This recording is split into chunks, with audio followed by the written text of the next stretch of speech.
बिस्मिल्लाहिर्रहमानिर्रहीम। नाज़रीन अस्सलाम वालेकुम। आप देख रहे हैं वाच टाइम्स और मैं हूं आपका मेज़बान ताहिर नसीर। नाज़रीन, B4U SR group of company के मालिक सैफुर रहमान ख़ान न्याज़ी की ड्रामाई अंदाज में गिरफ़्तारी और रिहाई, अदालत में पेशी और जूते छोड़ के भागने की कोशिश। आज बहुत ही ड्रामा लगा सुप्रीम कोर्ट की जो पार्किंग थी वहाँ पे कि सुबह सवेरे जब सैफुर रहमान ख़ान न्याज़ी सुप्रीम कोर्ट दाखिल होने लगे तो वहाँ पे पहले से मौजूद नैब के एहलकारों ने बड़े ड्रामाई अंदाज में सैफुर रहमान ख़ान न्याज़ी को गिरफ़्तार किया और रेजिस्ट किया था सैफुर रहमान ख़ान न्याज़ी ने, लेकिन बदकिस्मती से सैफुर रहमान ख़ान न्याज़ी के जूते उस पार्किंग में रह गए।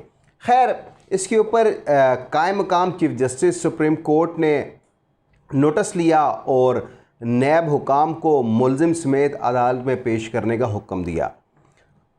मुलजिम सैफुर रहमान ख़ान न्याज़ी को नैब की टीम लेकर सुप्रीम कोर्ट में पेश हुई। सुप्रीम कोर्ट के कायम मकाम चीफ जस्टिस समेत 2 रुकनी बेंच ने समाअत की। जब समाअत शुरू हुई, मैं आगे चल के बताऊँगा कि क्या क्या रिमार्क्स दिए गए, क्या क्या अपील अपनाई गई, अदालत ने क्या कहा, क्योंकि एक जो ड्रामा लगा था वो बहुत ही सुबह सवेरे जो ड्रामा था वहाँ पे आज, क्योंकि एक कोर केस भी था जिसमें कई जर्नलिस्ट मौजूद थे, लेकिन वो ड्रामा देखने के बाद जब कायम मकाम चीफ जस्टिस ने नोटिस लिया तो 12 बजे के करीब सैफुर रहमान ख़ान न्याज़ी को सुप्रीम कोर्ट में पेश किया गया। और जब सुप्रीम कोर्ट में पेश किया गया, समाअत शुरू हुई तो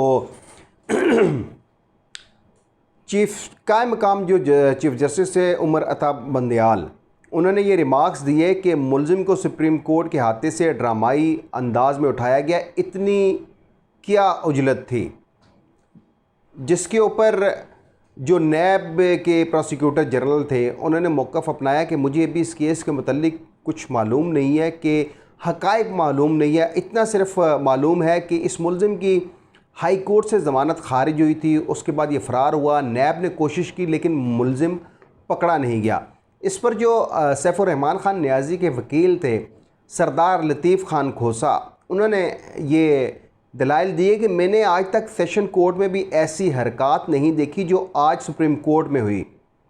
जिस पर जस्टिस उमर अता बंदयाल ने ये रिमार्क्स दिए कि अदालत के सामने तकरीर ना करें। हाई कोर्ट ने सैफुर रहमान ख़ान की ज़मानत रिजेक्ट की, ये फ़रार हुआ, ये नैब के प्रोसिक्यूटर जनरल का कहना था और ये भी कहना था कि छापे मारे गए लेकिन मुलजिम गिरफ़्तार नहीं हुआ। इस पर नैब के प्रोसिक्यूटर जनरल ने मुलजिम की गिरफ़्तारी पर अदालत से गैर मशरूत माफ़ी मांगी और जिस पर जस्टिस उमर अता बंदयाल ने ये रिमार्क्स दिए, क्या सैफुर रहमान ख़ान का जुर्म इतना संगीन था कि इन्हें यूँ गिरफ़्तार किया गया। जस्टिस मुनीब अख्तर जो इस बेंच का हिस्सा थे, उन्होंने भी नैब हुकाम की सरजनिश की। जस्टिस मुनीब अख्तर ने यह इस्तफसार किया कि सुप्रीम कोर्ट के साथ कौन सा थाना लगता है। जस्टिस मुनीब अख्तर ने यह भी रिमार्क्स दिए, गिरफ़्तारी में मुलविस नैब मुलाजमीन के ख़िलाफ़ क्यों ना FIR दर्ज कराई जाए। नैब के जो मुलाजमीन हैं उनको यहाँ से हथकड़ी लगा कर थाने भेजेंगे। खैर, अदालत ने जो CCTV फुटेज थी जो सुप्रीम कोर्ट की हाथे कचहरी में लगी थी, यानी कि हाथे पार्किंग में लगी थी, उसका रिकॉर्ड भी तलब कर लिया है। और कायम मकाम चीफ जस्टिस ने यह भी रिमार्क्स दिए कि अदालत के वक़ार का तहफ़्फ़ुज़ करना है, अदालती अहाता की तौहीन नहीं होने देंगे। ये कायम मकाम चीफ जस्टिस के रिमार्क्स थे।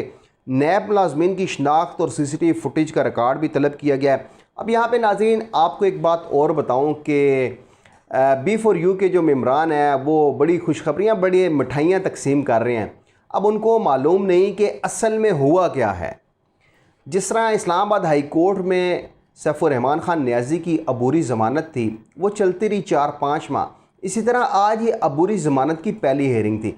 ये ज़मानत कंफर्म नहीं हुई, सिर्फ अबूरी ज़मानत हुई है, यानी कि 2 दिनों की अबूरी ज़मानत सैफुर रहमान ख़ान न्याज़ी को मिली है। इसके अलावा जो सुप्रीम कोर्ट के मौजूद जस्टिस साहिबान हैं, उन्होंने ये भी हुक्म दिया है कि जो मुलजिम सैफुर रहमान है उसको 10 लाख रुपए के वो ज़मानती मुचलके जमा करवाए। इसके अलावा गिरफ़्तारी में जो मुलविस नैब के जो भी एहलकार हैं जिन्होंने सुप्रीम कोर्ट की पार्किंग से सैफुर रहमान ख़ान न्याज़ी को गिरफ़्तार किया था, वो डिप्टी रजिस्ट्रार के सामने 1-1 लाख रुपए के ज़मानती मुचलके जमा करवाएं। चूँकि हाई कोर्ट में ऑलरेडी नैब ये कह चुकी है कि ये नैब की तारीख का सबसे बड़ा स्केम है और मुल्ज़िम की गिरफ़्तारी बहुत ज़रूरी है। खैर, मुल्ज़िम जिस तरह जो इनके मोटिवेशनल स्पीकर हैं राजा रियाज़, उनका ये कहना था कि आप तज्ज़िये मत किया करें। तो राजा रियाज़ साहब, आज मेरे ख़्याल से आज आप भी मालूम वहाँ पे मौजूद थे, दीगर और लोग भी थे, जिनमें से एक तो 3 पीस में था सियासत जो खेल रहा था। तो आज तो मैंने आपको अदालती प्रोसीडिंग पढ़ के भी सुना दी है कि अदालत में एक्चुअल हुआ क्या है। अब ज़ाहिर बात है, इसके रिबटल में आपने प्रोग्राम करना है, आपने जो यूट्यूबर्स हायर किए हैं वो भी प्रोग्राम करेंगे। लेकिन एक बात कि सैफुर रहमान ख़ान नियाज़ी गिरफ़्तार तो हुआ, वो नैब का दफ्तर भी देख के आया, वहाँ पे रहा भी, 10 मिनट के लिए रहा, 15 मिनट के लिए रहा। जब सैफुर रहमान ख़ान नियाज़ी को गिरफ़्तार किया गया तो मौसूफ़ का बीपी बहुत लो हो गया। फिर यह भी मालूम हुआ कि इनको जूस पेश किया गया कि ताकि इनकी कहीं तबीयत नासाज ना हो जाए, क्योंकि जो इस तरह के लोग होते हैं, ये अपने आप को सैफुर रहमान ख़ान नियाज़ी कहता है कि मलक रियाज़ पार्ट 2।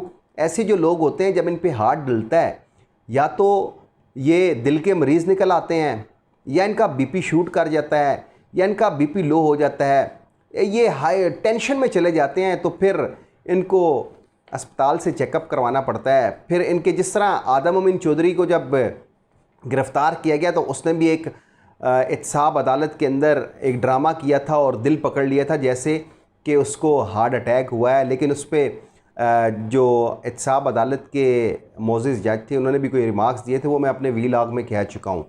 अब ये सैफुर रहमान ख़ान नियाज़ी की जो 2 दिनों के लिए अबूरी ज़मानत में तोसी हुई है, इसके अलावा जो सुप्रीम कोर्ट है, उन्होंने नैब हुकाम को भी तलब कर लिया है आइंदा समात के ऊपर, यानी कि जो 1 सितंबर को समात होगी उसके ऊपर आप देख लेते हैं कि नैब क्या मौक़िफ़ अपनाता है। ऑलरेडी नैब का जो मौक़िफ़ था वो मैंने आपके सामने रख लिया था। अच्छा, यहाँ पे एक सबसे अहम बात है कि कायम मकाम चीफ़ जस्टिस ने ये भी रिमार्क्स दिए थे कि सुप्रीम कोर्ट कोई कोसिनो नहीं, नैब मुलाज़मीन इस तरह यहाँ पर हमला आवर हुए हैं। और ये भी रिमार्क्स दिए कि कानून की हुक्मरानी नैब की रिकवरी से ज़्यादा अहम है। तो ये भी रिमार्क्स थे कि नैब पाकिस्तान के शहरियों को खौफज़दा करके रिकवरी नहीं कर सकता। कानून के मुताबिक जो भी है उसके मुताबिक आप रिकवरी करें। लेकिन अब 1 सितंबर को देखते हैं कि क्या होता है। जिस तरह 4-5 माह आपको मालूम है हाई कोर्ट में अबूरी ज़मानत चलती रही। आज ये अबूरी ज़मानत का पहला दिन था और मिठाइयाँ तकसीम होती गई कि सैफुर रहमान ख़ान नियाज़ी की ज़मानत मंजूर हो गई है। ऐसी कोई बात नहीं है, सिर्फ अबूरी ज़मानत है, उसमें 2 दिन की तोसी दी गई है और 2 दिन के लिए रिलैक्सेशन दी गई है सैफुर रहमान ख़ान नियाज़ी को। 1 सितंबर को दोबारा आपकी खिदमत में हाजिर होंगे और आपको बताऊँगा कि कोर्ट की प्रोसीडिंग क्या हुई है, बल्कि इस्लामाबाद हाई कोर्ट का जो तहरीरी फ़ैसला है उसके ऊपर भी आपको आगाह कर दूँगा। अगले प्रोग्राम तक के लिए अपने मेज़बान ताहिर नसीर को इजाज़त दीजिए। अल्लाह हाफिज़।